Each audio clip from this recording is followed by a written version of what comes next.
ladies and gentlemen. My name is Mohammad Omyanur Rahman. I'm a student of CSC in North South University. I would like to thank the Heritage Safeguard Mentality for allowing me to speak in their platform. And today I'm going to cover a topic about Nawab Sirajuddaulah. We all have heard about Nawab Sirajuddaulah. He has been romanticized in countless tales, films. Today I'm going to bring a new perspective on the characteristics of the Nawab, and my argument is that it considers his leadership capabilities and his political acumen. My main argument is that Nawab Sirajuddaulah was not a capable leader. He was an inexperienced young ruler who did not know how to navigate correctly in the political hemisphere. So I would like to proceed to my presentation. So I'm going to talk about Nawab Sirajuddaulah. Whether Nawab Sirajuddaulah was underqualified for his job, has his inexperience attributed towards his defeat, and how effective was Nawab Sirajuddaulah in politics. We also have to consider, was his fall entirely his fault? To understand these perspectives, we have to look into the circumstances which led to his collapse and the political setting of that time and the Nawab court, which allowed the palace coup to happen. So Sirajuddaulah was the last independent Nawab of Bengal.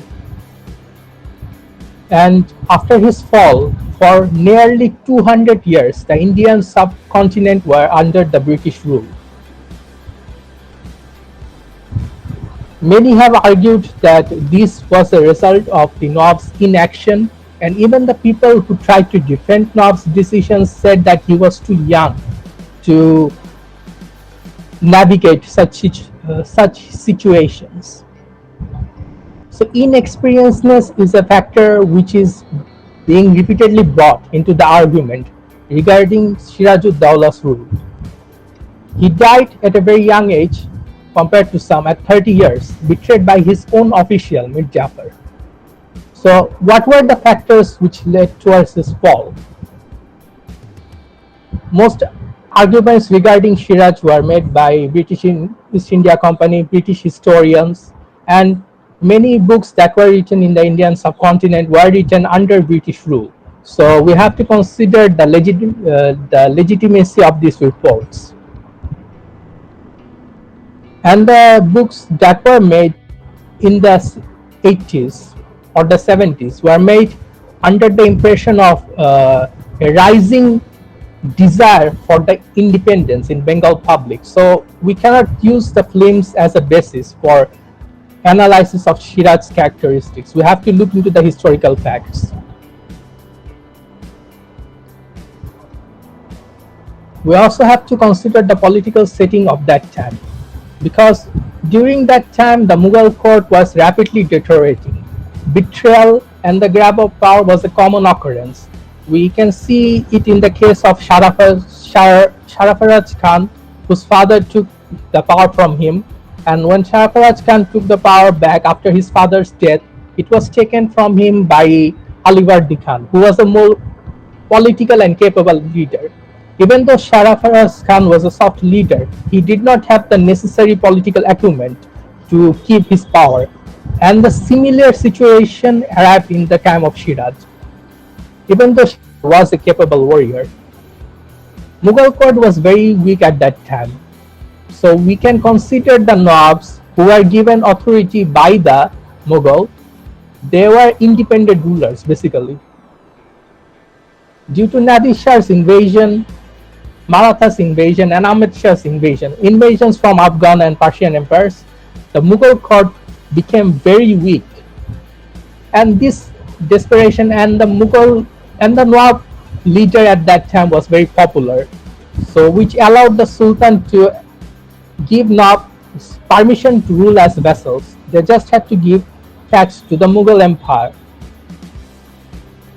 And the choice of successors in Nawab courts were not written in stone, because as the politics was, the more popular or the more cunning leader would snatch power from one person to another, and that's where the political rule of the North, political atmosphere of the North at that time. At that time, the European countries such as French, Britain, and Denmark were dealing with business in Indian subcontinent, and the Nawabs entered into treaties with them. The Marathas invasion at that time were very brutal. It was known as the Bargi invasion. There were even a famous poem about it. In English, it can be translated as, "When the children fall asleep, silence sets in. The Bargis come to our lands. Bulbuls have eaten the grains. How shall I pay the tax?" It was a very brutal political atmosphere, and nothing like the world today. So it relied on deception, and it relied on snatching power when the time was right. So we have to consider it when we look into the fall of Shiraj and the decisions that he made, because most decisions he made, he thought that it were correct. However, the same things caused his own fall to appear. Nawab Alivardi Khan was a very popular ruler, a very popular Nawab of Bengal before Shiraj.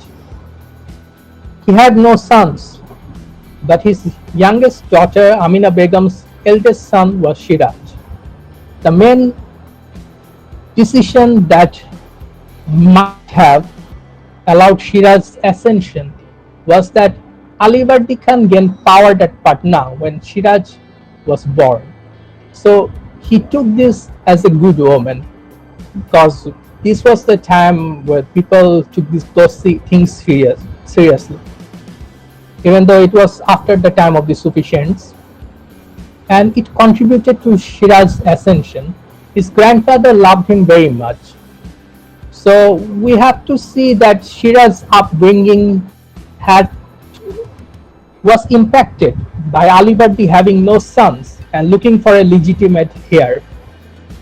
And we can also see that political atmosphere of the Nawab court does not favor being peaceful and being more open-minded, because Sarfraz Khan was a kind ruler, but he could not keep his power.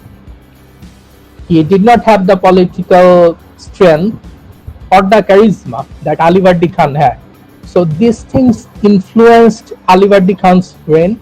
This also influenced Siraj-ud-Dowlah's reign, because Siraj-ud-Dowlah by no means was a weak warrior.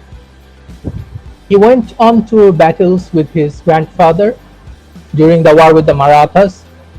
Some say that Alivardi Khan was a more capable political ruler. He did not fight the Marathas. He tried to politically negotiate within the situation.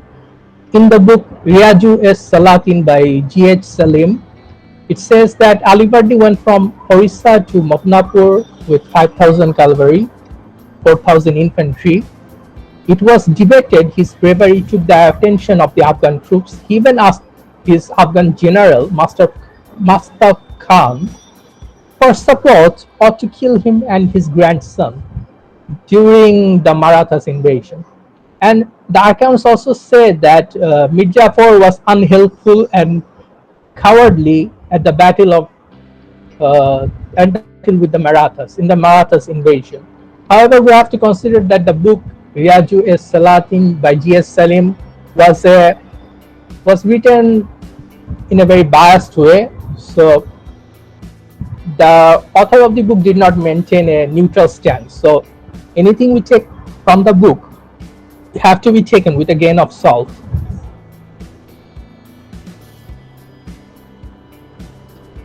And other books also wrote about the war with the Marathas and Shiraj's bad decisions. In books we can find Siru al-Muqtarin. The author was Ghulam Hossain Tabatabai.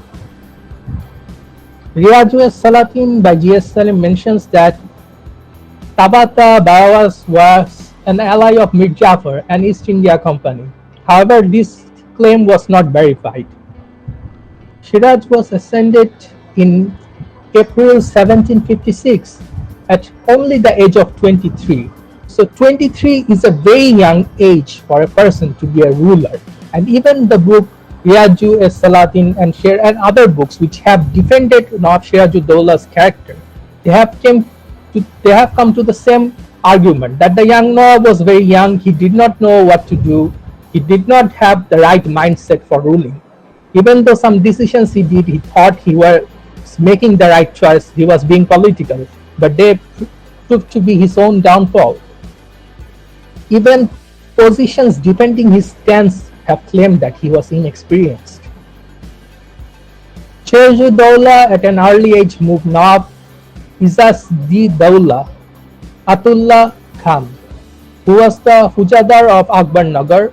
Sirajuddaulah became suspicious of him and coerced his grandfather to get him to leave the country. So we can see from at an early age that Sirajuddaulah had political influences, he had the capacity to make political decisions. However, this was not sharp enough compared to his officials or compared to the Nawab court at that time. And this is by no means to insult the Nawab's young age for his incapacity, because a reader needs to be open to change. And the performance does not depend on age, it depends on the willingness to step up and to make the right decisions and to listen to the good counsel of others. However, listening to the good counsel of others was not a trait we can find in the late Nawab. At a very early age, Alivardi tried to set Shiraj as a ruler of Patna, and we can see from this early age his incapability as a leader, his incapability to negotiate political situations without bloodbaths. It was the beginning of the tragedy. Janki Ram was placed as a royal representative, which Sirajuddaulah did not tolerate. And it shows a leader who cannot change and is immature. It shows that he did not have the political navigation or the political skill to deal with the situation peacefully. Even Shiraj's decisions looks to be controversial. When Janki Ram was placed as royal representative, Shiraj, hiding, went to travel with his wife, Lutfur Nessa, without permission. At that time, Janki Ram did not want to use his power at a rather unexperienced ruler. So a battle happens between the two. And the battle was so serious, it needed Shiraj's grandfather Alivardi Khan to fix. Even if some can argue that Shiraj was trying to show his authority and was a great ruler, the fact remains it required his grandfather to solve the problem. Alivardi Khan then claims Shiraj to become the king. He was 17 at the time, and this sparked controversy among the royal court. This sparked controversy among the relatives of Sirajuddaulah. And had things had been different, had he only tried to be political or logical or even used wisdom, maybe the people opposing him at that time might have supported him. Because it is a rather mundane affair to start a battle about. With all the political courts considered, he could have navigated it in a more wise way, in a more like he dealt with the previous problem he had. While it shows Shiraj had the strength and courage and he could fight battles, but he was not a good politician. Furthermore, people did not support such a young king after serving a court for many years. Not a young ruler after serving a court for many years. A young ruler who had shown no political skill to get that power. Alivardi Khan's reign was different. He had the charisma, he had the love of the people, he had the skill, he had the love of the officials. However, Sirajuddaulah was not that beloved by his officials or the people. His relatives, Goshiti Begum, who was his aunt, Shaukat Jung, cousin, his official Mir Jafar, Yar Latif Khan, his army general. This was such a huge betrayal. Jagat Seth, Mehtab Chand. Jagat Seth was a very important figure because Jagat Seths were the moneylenders of that time. They were highly influential during that time. A notable for his betrayal ended with him being shot by Mir Qasim. So, had Shiraj had been more kind, more political, more open-minded, and considered the counsel of his followers, and he considered the role of his subjects, and had a good relationship with his banker and his assets, perhaps his luck would be different. Many other people also opposed Shiraj. He lacked the innovation in political court. So it makes sense why so many people opposed him. So many people wanted different rulers, either from his relatives, either from his officials. They did not think that the young ruler deserved that much power, just being associated with Alivardi Khan. But even if we considered power due to nepotism, we have to look at the decisions the young Nawab made at the time he was ruling Bangla. He appointed Mohanlal as his supreme Dewan. Mohanlal was from Hindu religion. At that time, when he appointed Mohanlal to that post, most of his Muslim officials did not like it, even though Shiraj was open-minded in his decisions. This was after the time of Aurangzeb, and they did not like the idea of a Muslim ruler, a Muslim Peshkar, Muslim Dewan being replaced by the Hindu. And the book, and some books even mention that Mohanlal was a Khairate, and people did not like, by people I mean the officials did not like Shiraj appointing Mohanlal. There was also the clash with Raja Vallabh, which led to the conflict with the English. There was Shiraj's clash with relatives, his conflict with Shaukat Jung. There was also how Shiraj dealt with Goshiti Begum, who did not like how he got power. Shiraj took the palace and the wealth of Goshiti Begum. The books have argued that Goshiti Begum had the right to the wealth of her husband, and Shiraj was wrong to snatch that. Shiraj was wrong to forcefully take that. And even some books defend Shiraj's decisions because those wealth were being used to fund Mir Jafars, were being used to fund the people who are in the palace too. Shiraj was hungry for power. His capture of Kolkata was another huge decision, and most of the conflicts stemmed from Kolkata. Even most of the tragedies that happened in his life, they can be rooted from here. He captured Kolkata, named it Ali Nagar. He also captured Manik Chand. When the British tried to free Kolkata, Shiraj had to make a compromise with the British East India Trading Company. When the compromise was made and Shiraj forgave his officials for betraying him, he grew very angry with his officials for allowing such a embarrassing thing to happen, to allow the fall of Kolkata to happen. So Shiraj's rash decisions concerning Manik Chand, whom he punished and captured, terrified Mir Jafar. And this was the catalyst which led to the fall of Shiraj's empire. Not empire, Shiraj's reign.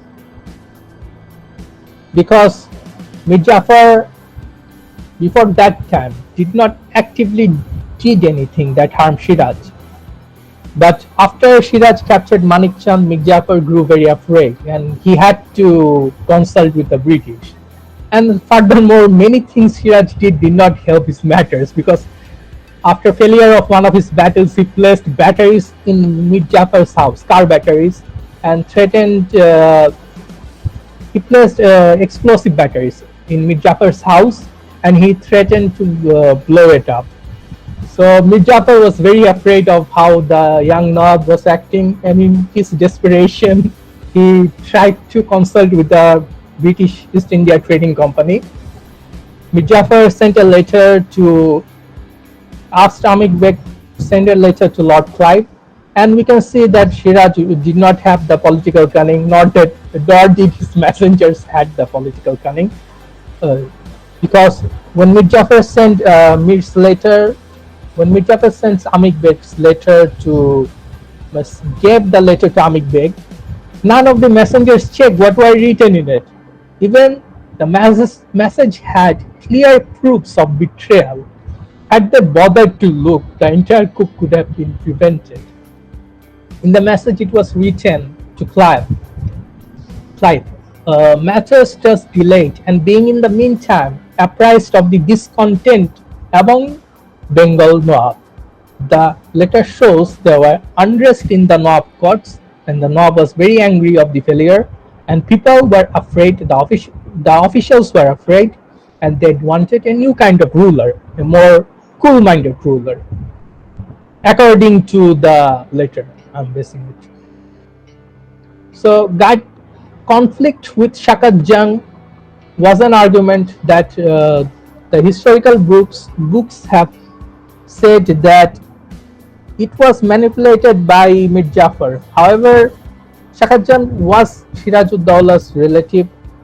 Had he used his political skill or tried to make friends with his relative, this entire conspiracy could have been prevented. And Shakat Jung's response even shows a hungry leader. He told his relative that, Siraj, you are lord of 3 Subhas, 3 realms. I am fallen in this corner and I am content. So this does not show Shakat Jung as a person who actively wants to take Siraj's position. It does not show him to be somebody who is likely to be contributing with the East India Trading Company. So the fault Siraj made lies in his own decision. Shakat Jung told his relative, now it does not become your high aspiration to set the teeth of your avarice on this bread of bread, because this bread of bread is mine. So we can see what a huge mistake Siraj-ud-Daula made by attacking his own family. He even attempted to arrest Raja Vallabh's family. Whatever mistakes Raja Vallabh made, arresting his family was a huge mistake he made, and Raja Vallabh's son had to take the help of the British East India Company. Such kind of matters led to the conflict with the. It did not lead to the conflict with the British, but these were huge mistakes from the Nawab's part. Raja Vallabh's son had to hide in Fort William.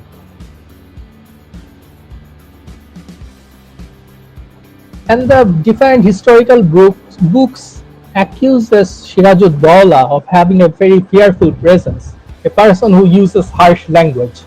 Now, even at the time of Roman Empire Caligula, we see that his own guards killed them when he used heavy language on them and threatened their loved ones.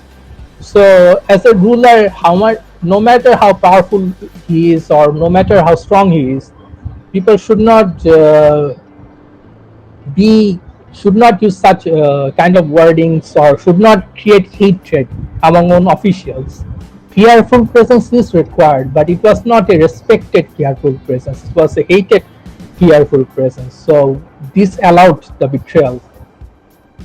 Fear may have proved to make Mir Jafar seek out English help after the Raja Vallabh incident. Even the books that defend him said that he ridiculed his own officials. No great leader ridicules his own people and uses that kind of mistreatment, because mistreatment may introduce betrayals, and I think this might be exactly what happened. His officials were fearful of dishonor and ill treatment, otherwise they would have no reason to look for their leaders, whether Goshiti Begum's relatives or whether Mir Jafar.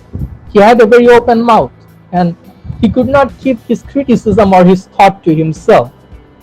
The book mentions whatever harsh thought he had, he uttered them. this is a serious written sign of a person who lacks basic skills of diplomacy. And appointing Mohanlal dismissed old officials after his post. Excuse me. Mohanlal dismissed old officers after his post. Nawab Ghulam Hossain Khan was asked for 200 rupees per month to stay in the country. So this kind of thing really embarrassed Muslim officials. This kind of thing embarrassed Mir Jafar, because Mir Jafar thought that he would get that position after being in Ali Vardi Khan's court. However, Mir Jafar had bad qualities such as drinking, and he was proved to be a person of weak character and coward.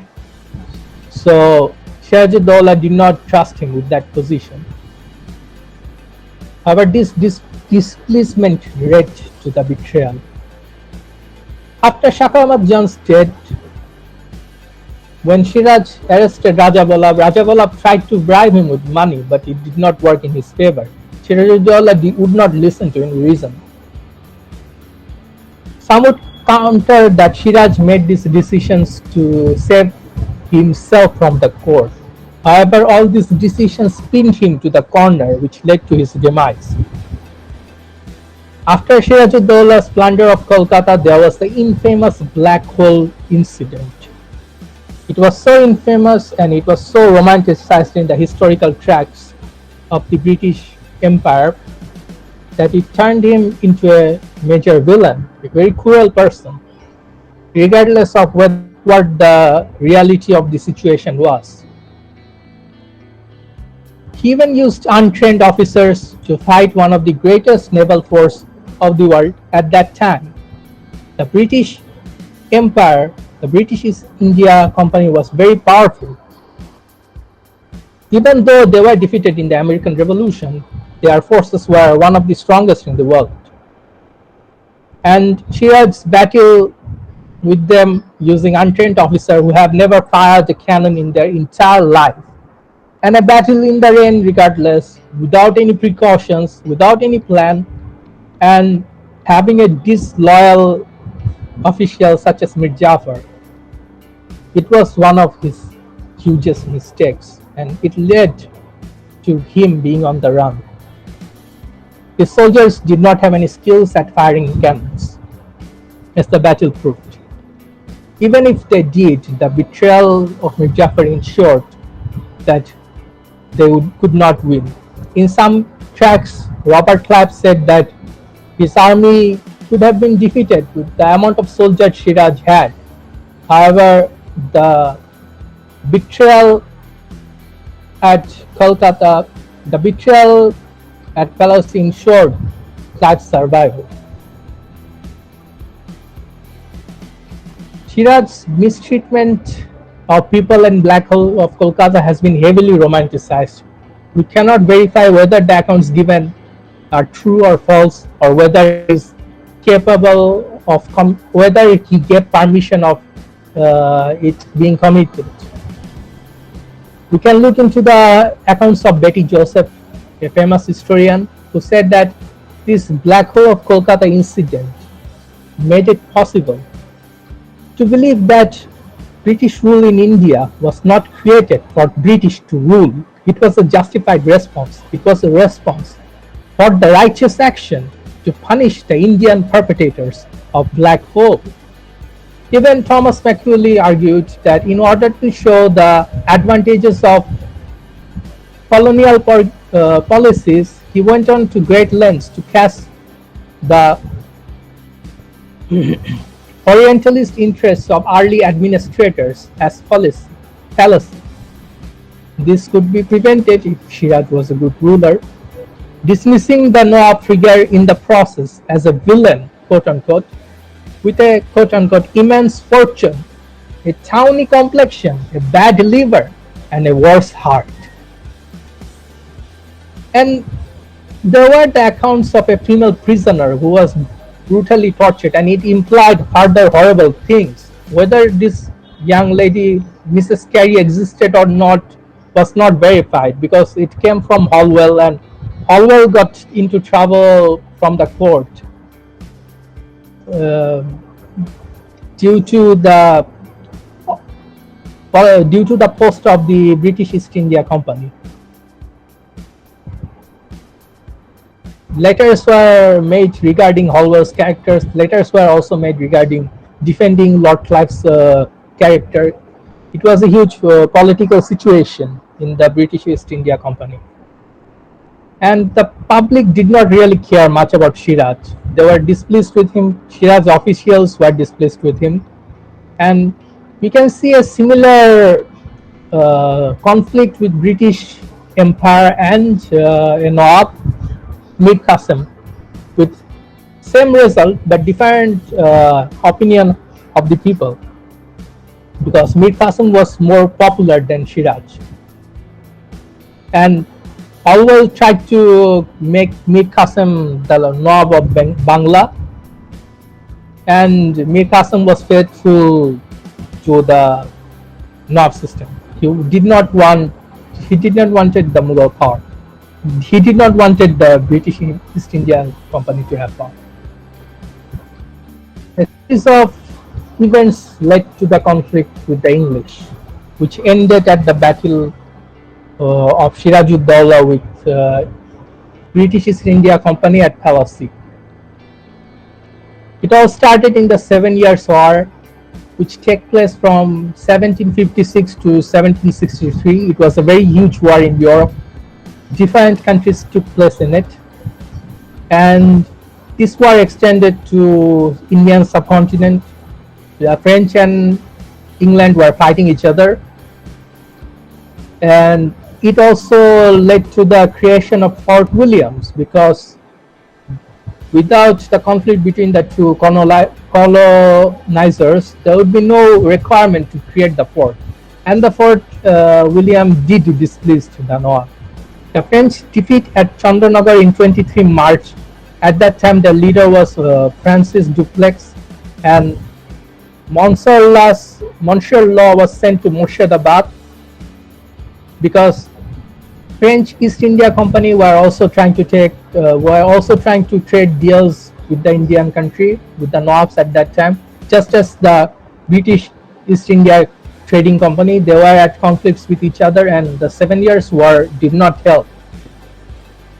So Monslas went to Siraj court and to ask for help, and Sirajud-Dowlah gave the French his support. The British East India Company did not like that. The English claimed that any allies of the enemies of English can be considered the enemies of the English themselves. So Siraj was declaring himself as an enemy of the British East India Trading Company by allowing an alliance with the French army, or by accepting Monsieur Lass in his court. So Clive went to build Fort William and Mint in Kolkata with the Nawab's permission.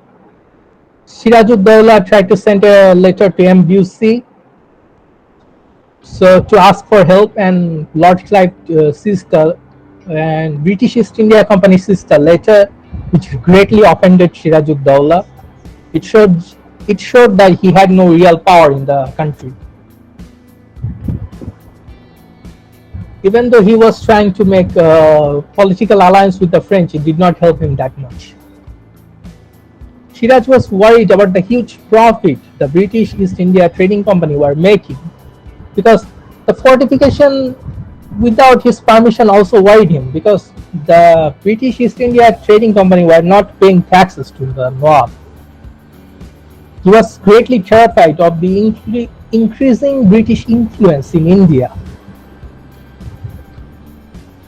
There were two main reasons for the conflict with the English. The East India Trading Company of the British were making huge money by trading drugs, and it displeased Siraj. Furthermore, the Mughals had little power of tax on the land which were occupied by the British. They did not pay any tax to Sirajud-Dowlah.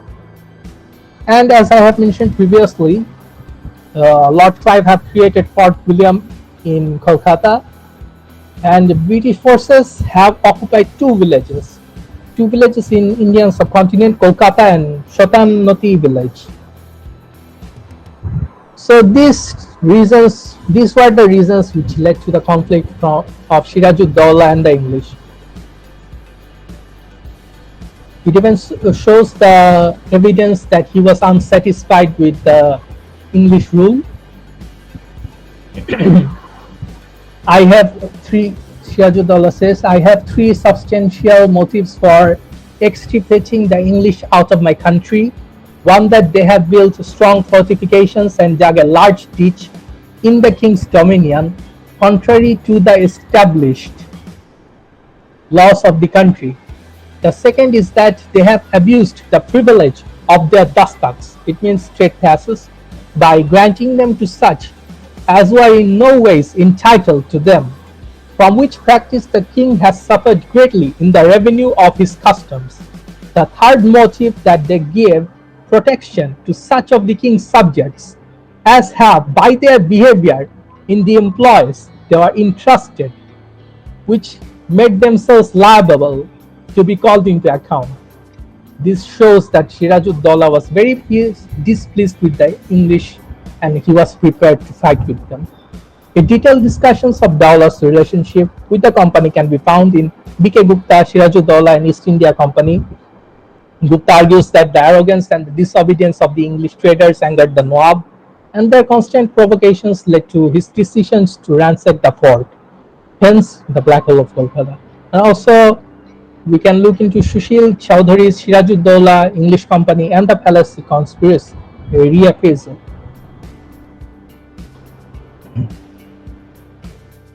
The accounts related to Sirajud-Dowlah that were written by British historians have to be considered for the legitimacy, because the brutality of the so-called brutality of Black Hole of Kolkata were written by John Zephyr Holwell, and there were other accounts written by other people, and there are debates to which account is true regarding Siraj's character. Holwell had been demoted by the Court of Directors in London for his role in promoting revolutions in Bengal, because Holwell was the person who threw Mir Jafar, and he was one of the person who put Mir Qasim into the power. So he was called into the court. He was demoted at the company's expense because during his time, two Nawabs were disposed in swift successions, and East India Trading Company was a very bureaucratic company. They did not wanted public unrest. They did not wanted political unrest. They wanted to make deals as efficiently, as effectively as possible. So they did not like the decisions that were made by Holwell or Clive. And there was a huge level of political conflicts in East India Trading Company regarding who should be promoted, who should be governor, and who should maintain his post. A pamphlet was published by the supporters of Lord Robert Clive on 6 March in 1764. The writers claimed that Holwell, in their temporary capacity as the governor of Bangla, had abused his power and used the company's forces to dethrone Mir Jafar after receiving bribes from his successors, Mir. Excuse me. The pamphlet stated, after the departure of Colonel Clive, the delicacy that he had used towards him, Mir Jafar, was entirely thrown aside. His successor in the government, who had been particularly instrumental, so the blame of both bringing down Sirajud-Dowlah, who they call Shaul Raja Dowlah, and both demoting Mir Jafar, both taking Mir Jafar's power, were being blamed on Holwell. And furthermore, Mir Qasim was not beloved by the East India Trading Company because Mir Qasim opposed the British East India Trading Company. Mir Qasim was loyal compared to the puppet Nawabs of the time.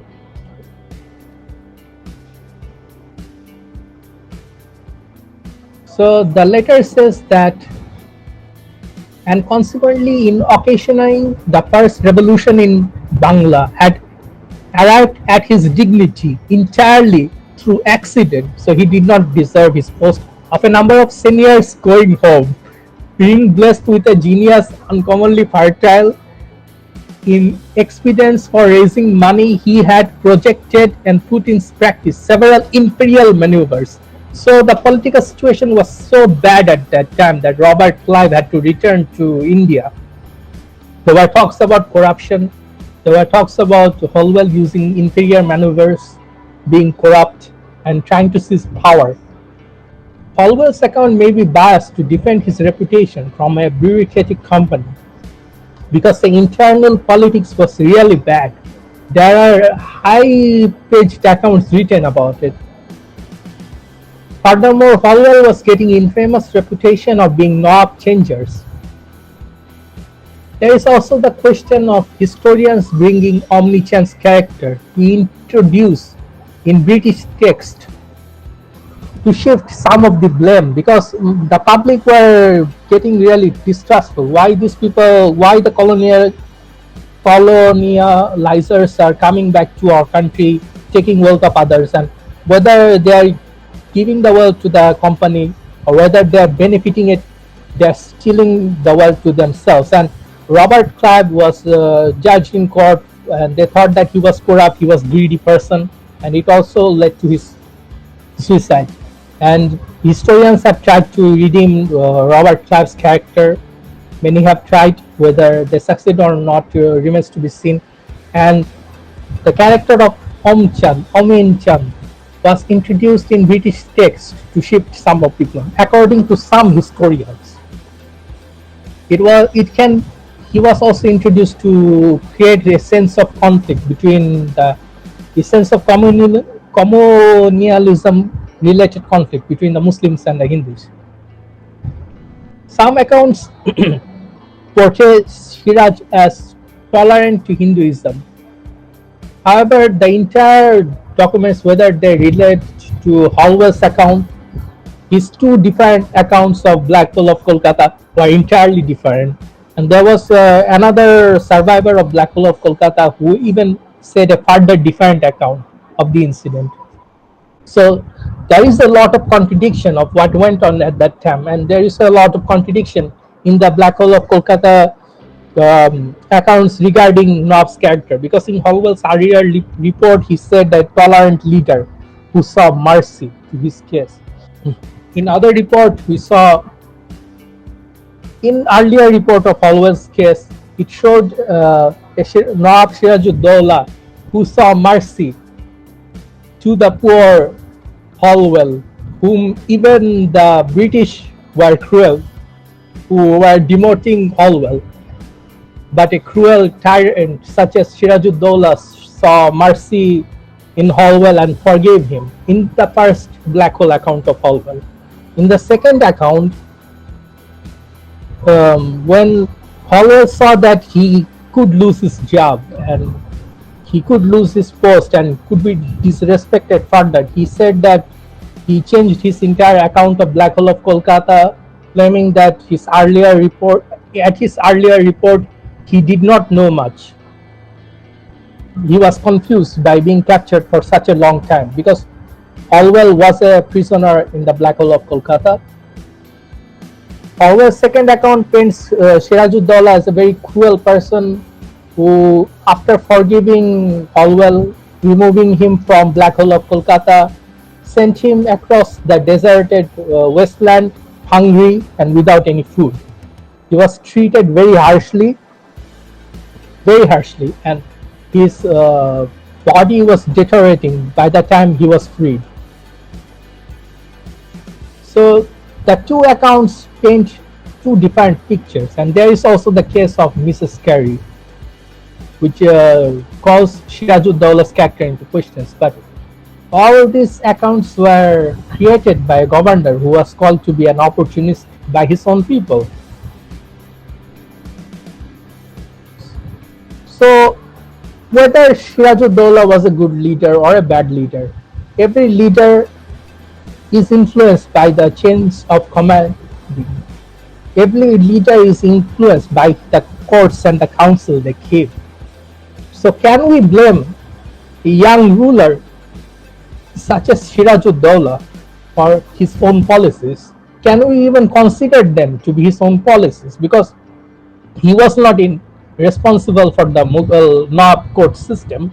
He was not responsible for his grandfather's decisions, nor he was responsible for the decisions the French army made.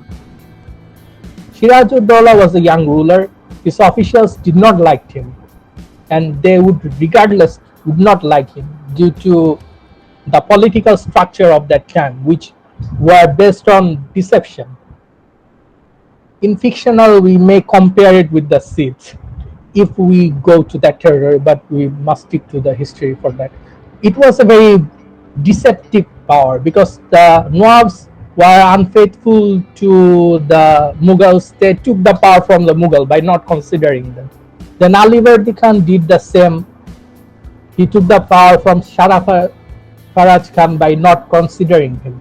So betrayal was a very common thing at that time. Sirajud-Dowla was not responsible for that.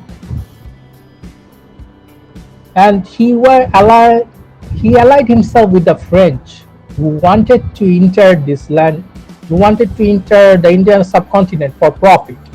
So how much of the decisions that Sirajud-Dowla made were influenced by him and not the French East India Company? Alivardi Khan made a decision based on a good omen, but such a decision destroyed lives of so many people.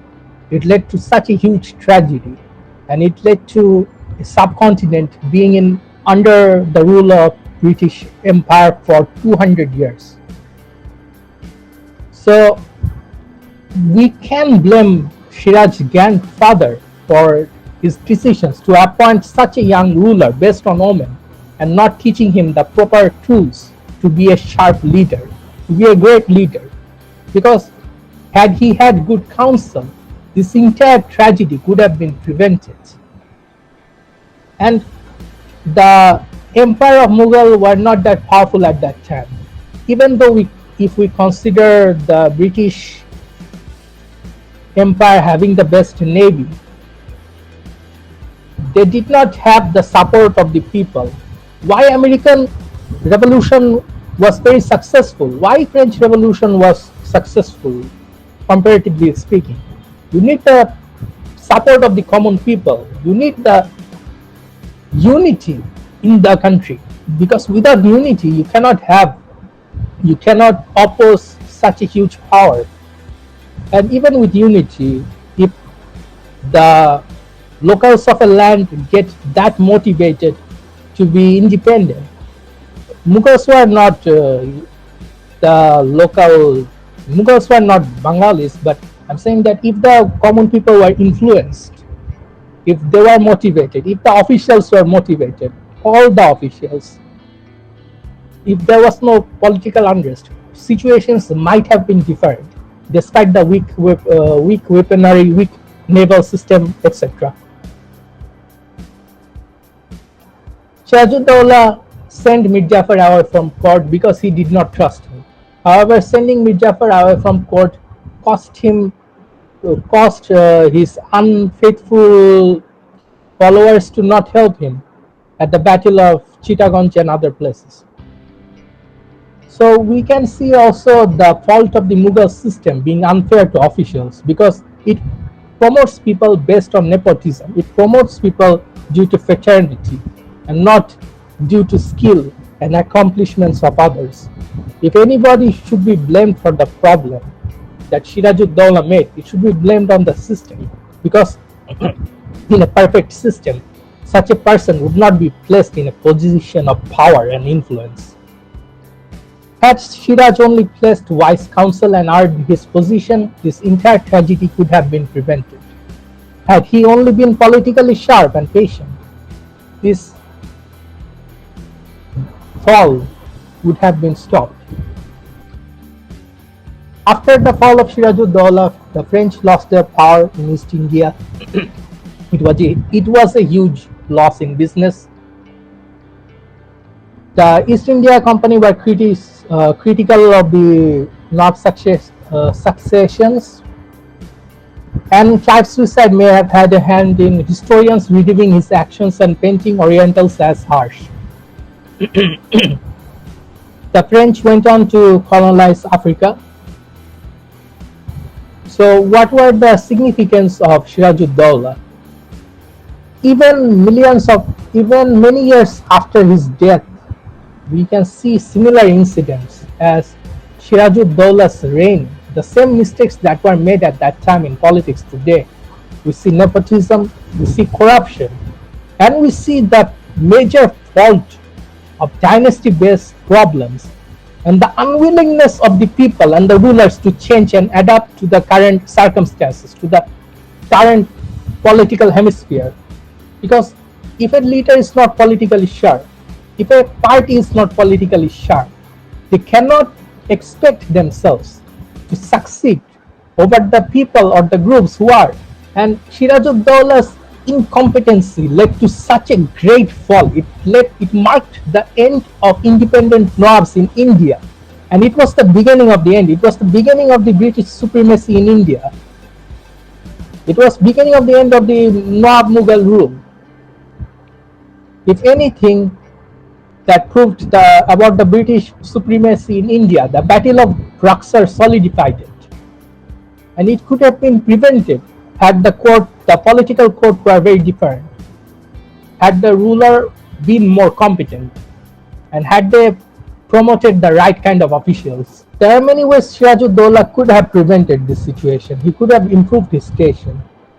If instead of war, instead of fighting his relatives, he focused on trade, academia, scientific, and literary advancements, public opinion would have favored him had he have done beneficial things. Some argued that Mir Jafar's defection could have helped the Bengal, otherwise the British would have been too hard on the Bengalis. However, politics is based around deception. The Mughals were not considered local rulers, honestly speaking. So they had only the Mughal rulers appointed the Bengal people, the Bengali people in positions of power, in high positions of power. Things would have been different. So Siraj-ud-Dawla should have focused on the ideological public opinion instead of creating a hard kind of conflict. He should have tried to change the mind of the people first, because in any revolution, in any change, the first thing that changes is the mind of the people. Everything that happens is a result of what came before. So he shouldn't have jumped into a conflict without changing the mind of the people first, even though it was a different political time. But we have seen success in places where the people were ready to defend their country. Even though the success came very slowly, they came many years later, but they were successful, because no invader can ever occupy a land for a large period of time if the people want to be independent. I'm not saying the Mughals are local, I'm saying that Siraj-ud-Dawla should have affected public opinion of him. Siraj-ud-Dawla was a young, inexperienced ruler who could not please his subject, who could not please his people, and a lot of his displeasement may have stemmed from his grandfather. A lot of displeasement that his officials had of him stemmed from his grandfather, appointing such a man in a high position of power at such an early age without him proving it. Had he had the cunning of a politician and the wisdom of a politician and the strength of a king, his fall could have been prevented. We still see politicians today making the same mistakes as Siraj-ud-Dawla in modern times. We have learned nothing. As long as the politics will be influenced by dynasty building and not appointing leaders with merit, this trend will unfortunately continue. Thank you.